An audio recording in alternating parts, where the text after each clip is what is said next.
좋은 아침입니다. 아침에 하나 뉴스 종합 비타민 아침의 매일경제 김우미입니다. 오늘 일면 같이 들어가 보실까요? 매일경제입니다. 집단 휴진 현실화 동네 병원까지입니다. 네. 어제 서울대병원이 집단 휴진에 들어갔다라는 소식 전해드렸죠. 어제부터 들어갔다. 오늘 18일 오늘부터는 동네 병원들도 휴진에 들어갈 수 있다라는 겁니다. 왜? 의협 차원에서 이 18일 날 오늘 이제 휴진하겠다라고 얘기를 했습니다. 더불어서 빅5 병원 중에서 일부는 오늘도 휴진을 하는 곳이 있죠. 네. 아산병원도 당장 다음 달 일주일 동안 휴진을 한다라고 얘기를 하고 있습니다. 네. 일단 동네 병원이 휴진을 하는 게 좀 더 체감도가 좀 크죠. 이 빅5 병원보다 오히려 어떻게 보면 동네 병원이 쉬는 게 체감도가 일단 동네 병원에서 휴진 신고가 들어온 건 4%밖에 안 된다고 합니다. 다만 당장 목 아프고 기침하는데 동네 병원이 안 열었을 수도 있겠다라는 말씀을 좀 드려요. 관련해서 그럼 정부에서는 뭐라고 하느냐? 다음 기사 보겠습니다. 서울신문입니다. 불법 진료 거부 업무 개시 명령입니다. 네, 어제 대통령실에서 뭐라고 했느냐? 불법적인 진료 거부다 때문에 업무 개시하십시오라고 이 업무 개시 명령을 발동을 했습니다. 한눈에 봐도 강이다라는 상황이 눈에 보이실 겁니다. 이게 대체 언제까지 이어질 것이냐라는 생각이 드는데 어제 서울대병원 먼저 휴진을 한번 시작을 했습니다. 먼저 이 물꼬를 뜬 서울대병원 집단 휴진 어제 대란은 없었나? 다음 기사를 좀 볼까요? 중앙일보입니다. 서울대병원 휴진율 20%대 구심점 흔들. 네, 여기를 좀 보겠습니다. 여기가 지금 서울대병원 환자 대기실입니다. 어제 대기실의 모습인데 텅텅 비었죠. 네. 하지만 생각보다 휴진율은 그래도 한 20%대에 생각보다 좀 낮았다라는 겁니다. 네. 다행히 대란은 없었지만 이거를 다행이라고 얘기를 할 수 있는 거냐라는 겁니다. 지금 의정 갈등이 4개월이 지금 다 돼가죠. 상당히 갈등 자체가 골마 있는 상태입니다. 이게 터지지 않기를 그 전에 어떻게든 보름 짜내고 좀 마무리가 좀 지어져야 되는데 라는 우려가 갈수록 커지고 있습니다. 다음 기사 볼까요? 국민일보입니다. 최태원 재판부 판결문 수정 1.4조 분할은 유지입니다. 네, 어제 이 최태원 SK 회장과 이 노소영 아트센터 나비 관장과의 정말 세기의 이혼이라는 얘기가 있었죠. 세기의 이혼 1심 판결이 나왔습니다. 노 관장한테 최 회장이 1조 4천억 원 줘라라고 나왔었는데 어제 이 판결문이 수정이 됐습니다. 왜? 지금 여기 좀 위에를 볼까요? 어제 최태원 회장이 기자회견을 열었습니다. 기자회견을 열고 한 얘기 이거 명백한 오류가 있습니다. 라고 이의를 제기를 했어요. 그런데 이 기자회견이 있고 이의를 제기하고 불과 3시간 만에 재판부에서 판결문을 수정했다. 다만 1조 4천억 원 주셔야 됩니다. 라고 얘기한 부분은 그대로 유지가 됐습니다. 여기에 대해서도 최 회장은 지금 항의를 하고 있는데 이 부분 잠시 뒤에 대담으로도 좀 같이 짚어보겠습니다. 다음 기사 볼까요? 경향입니다. 푸틴 오늘 방북입니다. 김정은 만난다. 네. 푸틴 러시아 대통령 오늘 내일 이틀 동안 평양을 지금 방문을 하죠. 네. 지금 이 도착을 한 상황입니다. 이틀 동안 국빈 방문이다. 24년 만에 방문입니다. 먼저 김정일 국방위원장 때 방문했었는데 이번엔 김정은 위원장을 만난다라는 거죠. 네. 관련해서 오늘 새벽에 이런 속보들이 나왔습니다. 네. 이 북한에 도착한 푸틴이 뭐라고 얘기를 했느냐? 북한이랑 서방 통제를 받지 않는 상호 결제 체계를 만들겠다. 네, 서방 통제, 미국 중심의 이 경제 체제랑 다르게 우리끼리는 상호 소통하고 결제할 수 있도록 그렇게 아예 시스템을 만들겠다라고 얘기를 한 거죠. 네, 포괄적 동반자 협정을 맺을 것 같다라는 얘기가 크렘린궁에서도 얘기가 나왔습니다. 네, 두 사람 오늘 만나서 미국 주도의 경제 구조 말고 따로 무역하는 건 좋긴 좋은데 식량이나 이런 거 말고 무기를 주고받을까 봐 그게 좀 우려가 되네요. 다음 기사 보겠습니다. 조선일보입니다. 네, 요 끝에 좀 볼까요? 내달 휘발유 41원, 경유는 38원 오른다. 지금 기름값 떨어진다고 그러는데 유가 떨어지는데 왜 우리는 오르는 거야? 왜냐? 정부가 유류세 인하 폭을 축소 하기 때문입니다. 네. 그러다 보니까 그전에 많이 인하가 됐었는데 지금은 조금밖에 인하가 안 되니까 상대적으로 소비자들한테는 값이 오르는 상황이 됐다라는 거죠. 네. 지금 한 2달 정도 일단 인하 정책을 계속 유지를 하겠다라고는 얘기를 했는데 일단 유가가 계속 떨어지는 추세라고 한다면 혹 이 연말 안에 유류세 연장을 안 할 수도 있다. 더 이상 연장을 안 할 수도 있다라는 전망도 같이 나오고 있네요. 다음 사진 기사 보겠습니다. 네. 사람들이 길게 늘어서 있습니다. 여긴 무슨 맛집이래. 맛집은 아니고요. 여기는 서울 종로에 있는 주한 미국 대사관 앞입니다. 네. 다 지금 이 비자 심사 받으려고 기다리고 있는 중이라는 거죠. 한도 끝도 없이 이 담벼락을 쭉 늘어서서 기다리고 있는 사람들인데 코로나 끝나고 다들 해외로 많이들 나가시죠. 근데 해외 중에서 특히 미국 가는 사람들이 그렇게 늘었다고 합니다. 올해 1월부터 5월까지 미국 가는 이 미국 노선 이용객이 역대 최다였다라고 하네요. 네. 아침에 매일경제 뉴스 종합 비타민 언제나처럼 TV로 좀 크게 보시다가요. 궁금한 점 유튜브 댓글로 남겨주시면 같이 좀 얘기를 해보겠습니다. 오늘 함께해 주실 분들 소개합니다. 안녕하세요.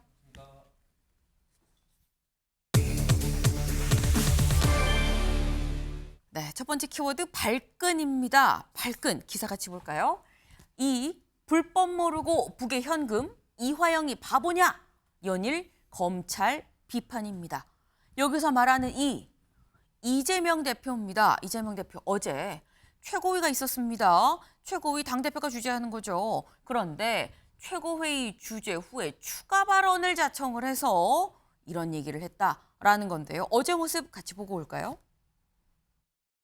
여기 계신 언론인 여러분 그리고 이 장면을 지켜보고 계신 분들한테 하나 물어보겠습니다. 북한에 현금을 몇 억씩 몇십억씩 주면 유엔 제재 위반이다. 주면 안 된다. 모르는 사람이 있습니까? 북한에 가겠다고 돈을 수십억씩 대신 내달라고 하면 이게 뇌물죄의 중대 범죄인데 그런 걸 이화영 부지사가 요구했다는 겁니까? 이화영 부지사가 정신이 나갔거나 아니면 바보거나 그런 사람입니까? 네, 이재명 대표. 조곤조곤 얘기는 했지만 발언 수위가 생각보다 셉니다. 네, 이화영이 바보냐? 이화영이 정신이 나갔다는 얘기냐? 라고 지금 얘기를 했어요. 최인호 의원님. 네. 앞서서 언론 비판하면서 애완견이라는 표현을 써서 어이구 수위 높은데? 라는 얘기가 나왔거든요. 논란이 됐었습니다. 근데 추가로 또 센 발언이 나왔다는 건 내 발언으로 논란되는 거 개의치 않는다? 어떻게 해석해야 되는 겁니까? 이재명 대표가 어제 말한 것은 네. 검찰의 기소 내용이 대단히 부당한 것이고 잘못된 것이다.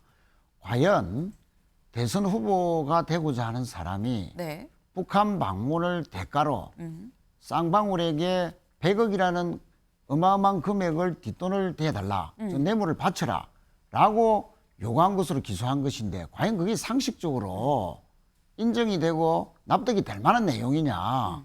평소보다 왜 센 표현을 썼는가? 그렇죠. 그래서 이재명 대표는 김성태를 모른다. 네. 한 번도 만난 적도 없고 네. 간접 통화만 2번 했을 뿐이다.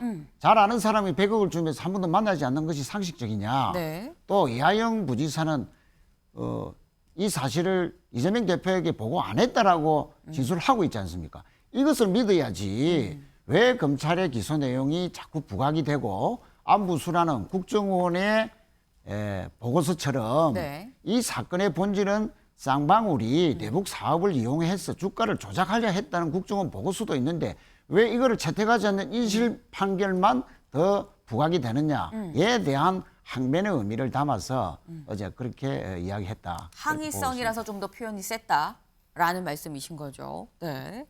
이재명 대표 저희가 키워드가 발끈입니다. 사실 이렇게까지 센 표현을 최고위에서라는 생각이 들 수 있는 게 서영주 대변인님. 네. 사실 그동안 이재명 대표가 본인의 어떤 사법 리스크, 사법 관련한 그런 부분 얘기할 때는 법원 앞에서 들어가고 나올 때 그때 보통 얘기를 했었거든요.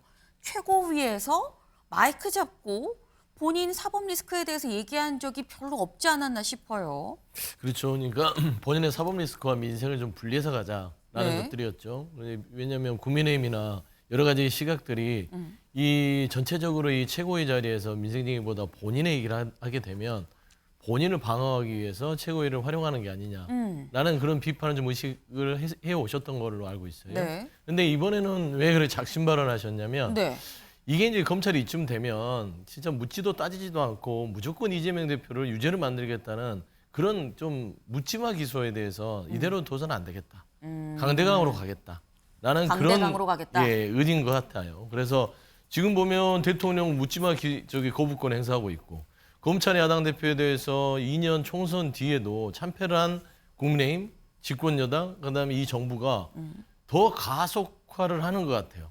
이재명 대표는 반드시 유죄를 만들겠다. 이게 눈에 보이니까 결국에는 국민들한테 공개적으로 어떤 이런 부분에 대해서 문제점을 지적하는 것이고 언론에 대한 어떤 좀 그 서운함을 좀 그 과한 발언으로 얘기한 적이 있고 나서도 또 이제 얘기를 하시는 건데 네. 잠깐 보시면 검찰의 기소라는 거는 주장입니다. 네. 사법부에 대한 판결은 써도 되지만 네. 주장은 분석을 해서 가야 되거든요. 근데 그냥 주장 자체를 검찰의 기소를 써주면 결국에는 이거는 당하는 입장에서는 검찰이 편을 드는 게 아니냐 그럴 수 있거든요. 그래서 저는 아마 향후에도 적극적으로 이 부분에 대해서 이재명 대표가 대응을 할 것 같습니다. 아, 앞으로도 그러면 최고위에서든 어디에서든 국회 내에서도 본인 사법 리스크 관련한 부분에 대해서 얘기할 건 얘기를 하겠다라는 스탠스인 걸로 보인다라는 말씀이에요. 지금 강대강을 말씀을 하셨습니다. 다음 기사를 좀 이어서 보겠습니다.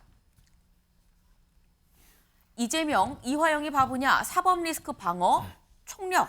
네. 지금 요 얘기를 최고위에서 했었다는 거죠. 그래서 지금 강대강으로 가는 거 아니겠냐. 근데 원래는 민생과 따로 분리해서 법원이나 서초동에 있을 때 그때만 얘기를 했었는데 이제는 강대강이라서 여기서도 얘기한다. 왜? 민생에도 그리고 최고위도 혹시 뭐 방탄으로 쓰는 거 아니겠냐 이런 이 비난을 우려해서 그런 거다라고 했는데 얘기를 했다라는 겁니다. 이제는 총력전이다라는 얘기가 그래서 나옵니다. 다음 기사까지 좀 이어서 보죠. 이 방탄장된 민주 최고위 법사위 3인 한몸돼 검 법원 맹공. 네. 이재명 대표가 우려해서 최고위에서 그동안 얘기를 안 했었다라고 하는데 그 우려가 지금 이런 비판이 나올 것 같아서라고 했는데 그런 비판이 나왔습니다. 네. 이재명 대표 방탄장이 된 민주 최고위다. 법사위 3인 한몸돼서 검찰과 법원을 맹공했다라는 얘기가 나왔어요. 어떤 상황이었길래 이런 제목이 또 나왔는지 직접 들어보시죠. 대북 송금 관련 재판에서 안부수와 이화영에 대한 재판 결과 재판 내용이 상호 충돌하고 있습니다. 하나는 국정원 문건처럼 주가 조작용이었다는 것이고 하나는 이재명 방북용이었다는 상반된 판결 내용, 결과 정신입니다. 주가 조작 전력이 있는 김성태와 매수대 의혹이 있는 안부수 등 공범들의 진술을 신빙성 있다고 판단한 것입니다. 신뢰도 낮은 삼류 소설도 재판의 근거가 될 수 있다는 새로운 판례에 대해서 참으로 개탄스럽습니다. 이렇게 억울하게 야당 대표를 검찰이 조작하고 올감해도 되는 겁니까? 윤석열 정권 이렇게 해서 무슨 천벌을 받으려고 이렇게 하는 겁니까? 네. 지금 보셨습니다만 정청래, 장경태, 서영교. 네. 지금 보면은 김윤영 대변인님. 또 공교롭게 민주당 최고위 이제 선출직 5명 중에 이제 박찬대 이 최고위원이 원내대표로 이제 나가고 난 다음에 정청래, 고민정, 서영교, 장경태 4명 남았는데 그중에 3명이에요. 네. 3명인데 다 법사위원장 포함 또 법사위원들입니다. 어떻게 보세요? 공교로워요, 좀. 이제 다음 스텝이 어떤 게 보이죠. 네, 이제 법원에 대한 공격. 뭡니까 다음 스텝? 저는 이제 법원에 대한 판사 탄핵이라든지 이런 네. 아주 강경한 반응이 나올 거라고 생각을 합니다. 사실 저희가 정치권에서 법원의 판결에 대해서 얘기할 때는 항상 법원의 판결에 존중하지만이라는 단어를 쓰고 얘기를 정치적 견해를 밝힙니다. 그것은 네. 법이 최소한의 도덕이고 그것을 지켜야만 우리 사회가 유지되기 때문에 그런 거죠. 근데 지금 민주당에서는 더 이상 그런 단어가 나오고 있지 않습니다. 그리고 또 재밌는 점은 이번 사건에 관련된 것 중에서 법원 그리고 1심 판결을 한 법원과 그리고 그 1심 판결에서 기소한 검찰 그리고 언론 네. 그리고 또 한 명이 이화영 정부에서 총 4명이 크게 연루됐다고 보면 되는데요. 네. 지금 민주당에서는 총 3명 안 되는 공격을 하고 있습니다. 1심 판결한 법원과 기소한 검사, 언론.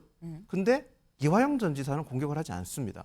사실 이재명 대표를 가장 궁지에 몰아넣은 것은 진술번복한 이화영 전 지사 아닙니까? 근데 왜 이화영 전 지사에 대해서는 그와 딴 언급을 하지 않는지 그 점도 굉장히 의아스럽고 지금 민주당 최고위원 세 분은 뭐 제가 민주당 사정은 잘 모르겠지만 국민의힘에서는 최고위는 가장 강력한 권한과 권위를 가지고 있는 것입니다. 네. 그런 것을 이재명 대표 방탄을 위해서 쓴다는 것 자체가 과연 민주당이 얼마나 사당화됐는지 보여주는 또 다른 한 장면이 아닌가 그렇게 보입니다. 최인호 의원님. 네. 민주당 최고위를 이재명 방탄장으로 쓴다는 건 이재명 사당화가 심각하다는 얘기 아니냐라는 지적은 어떻게 들으셨습니까? 야당 대표를 네. 지금까지 윤석열 정부 들어서 기승전 이재명 죽이기 기소 일관했지 않습니까? 자, 이번에도 1심 재판은 다른 재판과는 전혀 상반된 결과가 나왔을 뿐입니다. 그래서 2심, 3심으로 이제 우리가 또 대응을 해야 되겠죠. 그런데 1심 판결 이화영 부지사에 대한 판결이 나오자마자 검찰이 바로 이재명 대표를 기소한 것은 또 다른 이재명 죽이기, 정적 죽이기의 다름 아니다. 이런 측면에서 이거는 민생을 외면하고 이재명 죽이기만 해내되어 있는 윤석열 정권에 대해서 우리 당의 지도부가 전면적으로 나서지 않으면 결국은 야당이 윤석열 정권이 원하는 대로 네. 갈 수밖에 없다 하는 위기감에서 최고위원들이 어제 말씀하신 거고요. 다만 또 다른 측면에서 민생을 챙기기 위한 국회 정상화 노력은 또 별도로 진행이 돼야 되겠죠. 예. 이 검찰의 이재명 죽이기에만 대응하는 한 단면이다. 그렇게 보시면 될 것 같습니다. 당 대표인 이재명 대표 죽이기에 골몰하고 있기 때문에 당 차원에서 전력을 다해서 다 같이 나설 수밖에 없는 상황 아니겠느냐. 뭐 그런 말씀으로 지금 들었습니다. 네.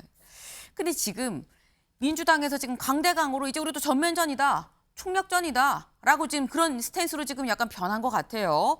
근데 그러면 국민의힘은 사실 법사위에서 뭐 이런 사안들이 논의가 되고 민주당 최고에서 이런 얘기가 나온다고 해도 법사위에 지금 국민의힘이 안 들어가는 중이죠. 그럼 국민의힘은 법사위 말고 어디에서 여기에 대한 대응을 하느냐. 어제 의원총회에서 이런 걸 틀었다고 합니다. 다음 기사를 좀 볼까요? 의총에서 이재명 위증교사 녹음을 틀었다. 어제 의총장의 모습 같이 보고 오시죠. 주로 내가 타겟이었던 거. 그냥 있는 대로 뭐 어차피 세월은 다 지났잖아요. 뭐 아니 뭐 거짓말 필요도 없고. 너무 오래돼서 뭐 기억도 뭐 사실 뭐 크게 기억도 잘 안 납니다. 사실은 안 나는데 아무튼 그 필요하신 부분 그러니까 이 사건이 매우 정치적인 거래가 있는 그러니까 뭐 예, 그런 사건이었던 걸로 기억된다 예, 정도. 예, 저 변론 요지서를 하나 보내드릴게요. 예, 그래도 그때는 우리 주장이었으니까 한번 기억도 되살려보시고 나는 뭐 예. 다른 자료는 안 가지고 있으니까 예. 황절문하고 다른 자료는 보낼 테니까 한번 봐주시고요. 예. 이렇게 해서 제가 보고 인지한 상태에서 네네. 어떤 식으로 방향을 이제 잡았으면 좋겠다. 그러시죠. 예. 근데 제가 얘기해놓은 내용들 있으니까 그거 한번 보십시오. 한번 보시고요. 해주시면 예. 제가 거기에 맞춰서 뭐. 이 재판과 무관한 경로로 합법적인 경로로 녹취록을 입수를 했고요. 그래서 이 입수 경로에 대해서는 법적인 문제가 전혀 없는 걸로 사전에 저희가 면밀하게 검토를 해서 오늘 공개하게 됐습니다. 이재명 대표와 관련해서 어제 의총장에서 틀었던 이 녹취가 그대로 저희가 지금 같이 좀 들려드렸습니다. 여기 좀 보겠습니다. 이게 대체 뭐냐? 이재명 대표가 사실 검사 사칭 관련해서 허위사실 공표 혐의를 받았었고 1심, 2심, 3심을 이 재판을 받았습니다. 그래서 무죄가 확정이 됐어요. 근데 이 건 말고 요건 재판을 받는 동안 관련해서 이재명 대표가 허위 증언을 좀 종용을 했다. 그래서 위증 교사 혐의로 작년 10월에 불구속 기소가 됐습니다. 그래서 현재 지금 이 재판이 진행이 되고 있는 거죠. 근데 요 관련해서 위증 교사 혐의 관련한 요게 증거다라고 얘기하면서 박정훈 의원이 직접 의총장에서 방금 들으신 그 내용을 튼 겁니다. 요 홍석준 의원님. 네. 여야가 지금 뭐 상임위 등등등의 많은 건을 놓고 지금 이 대치 중이죠. 이걸 의총장에서 틀었다는 건 국민의힘도 전면전 선포입니까? 예, 지금 이재명 대표의 재판이 워낙 많아가지고 네. 좀 그 헷갈리시는 시청자분들도 많을 것 같은데 이 사건은 이제 이재명 대표가 성남시장 이전에 검사 사칭으로 인해서 이제 유죄 판결을 받은 상황입니다. 그런데 2018년 이제 경기도지사 선거에서 검사 사칭 사건을 가지고 이제 이야기를 하니까 이제 이재명 대표 그때 나는 이제 모르고 그렇게 당했다, 네. 주도적으로 하지 않았다 그렇게 이야기한 것에 대해서 이제 허위 사실 유포로 상대방이 이제 고발을 한 상황이 됩니다. 그런데 알고 보니까 이재명 대표가 저렇게 과거에 전 성남시장 김병량 시장의 비서인 어떤 사람에 대해서 이제 위정을 좀 하라고 저렇게 전화로 시킨 교사한 어떤 녹음이 되는 겁니다. 그 전녹음은 사실 이재명 대표로 봐서는 가장 좀 뼈아픈 녹취가 형수욕설 녹취라고 볼 수가 있는데 네. 형수욕설 못지않게 굉장히 이재명 대표에게는 좀 도덕적으로 좀 타격이 될 것 같습니다.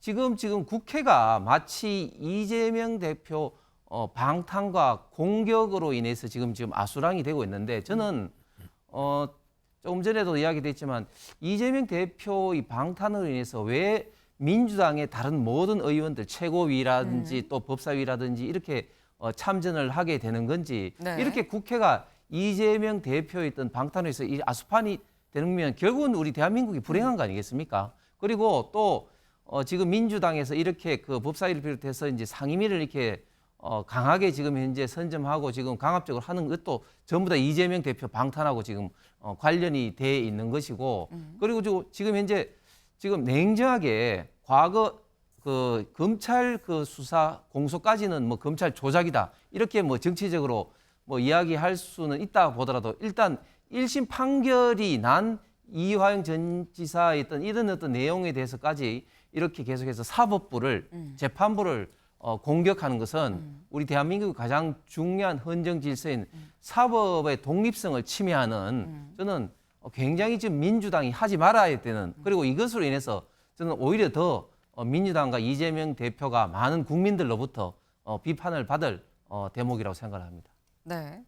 그럼 지금 말씀을 요약을 해보자면 민주당에서 지금 뭐 당 전체가 지금 이재명 방탄으로 가고 있으니까 국민의힘도 세게 강대강으로 가겠다라는 말씀의 취지로 이해를 하면 됩니까? 예, 그럴 수밖에 없는 지금 상황인 거죠. 지금 현재 원 구성이라든지 네. 모든 것들이 이재명 대표의 방탄으로 인해서 지금 뒤엉켜 있는 상황이기 때문에. 네.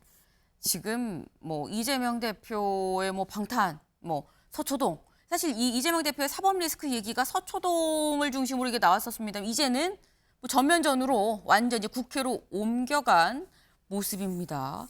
근데 안타까운 건 여야가 싸워도 상임위에서 법안 갖고 싸우면 참 좋겠는데 그게 아니라 지금 여야는 각자 최고위, 의원총회 서로 허공에다가 대고 얘기를 하고 있는 거 아닌가라는 점이 가장 좀 안타깝네요.